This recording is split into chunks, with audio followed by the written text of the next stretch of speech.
Nick Farizos, Aussie.com. I've noticed that there's a change in the conversation about money and politics based around your campaign, and not just small dollar donations, not just grassroots support, but also things about money as a force for good. A lot of times we think about Citizens United when we think about money and politics and the negative aspects of that.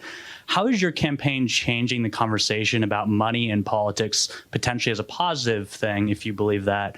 And secondly, how do you think at the core of it, your ideology around money and capitalism differs from maybe some of your opponents like Bernie Sanders or Elizabeth Warren? I like that question a lot.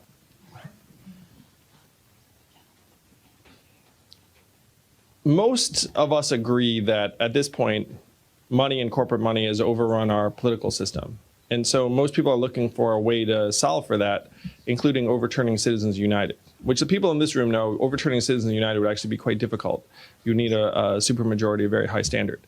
The other thing, as I said in an earlier debate, is that no matter what rule you put in, corporate money will still have outsized influence. The fact is, before the Citizens United ruling, corporate money had outsized influence, and then the Citizens United ruling sort of spurred that. And so the question is, how do you counter a system that has been held captive by lobbyists and corporate money? And the answer is that we need a new source of money that's tied to our people. And so I proposed 100 democracy dollars for every citizen every year. That's use it or lose it. You can give to any political candidate or campaign. And this would wash out the lobbyist cash by a factor of 8 to 1.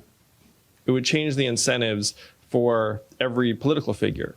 Because I've been running for president long enough to know that there's unfortunately a massive gulf between the people and the money, where you can get a bunch of voters behind you, and then the sources of money are over here waving their stacks of like hundreds or $1,000 bills.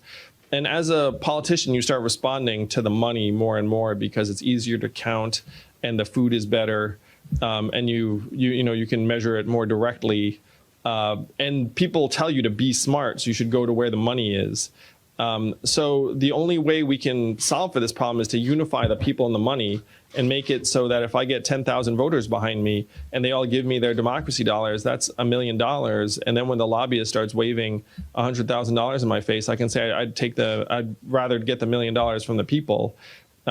So there is, I think, an approach right now among political candidates that everything is a rules problem. It's like, oh, what's that? Money has overrun our politics. We need new rules.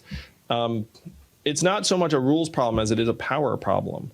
And what we have to do is we have to remedy the imbalance of power to actually benefit our people, as opposed to those it currently benefits. Are all y'all paying attention? Automation gonna sweep the nation unless we get him in. Andrew Yang, 2020 freedom dividend. Climate change is real again. Science rules. Teachers bringing home some bread.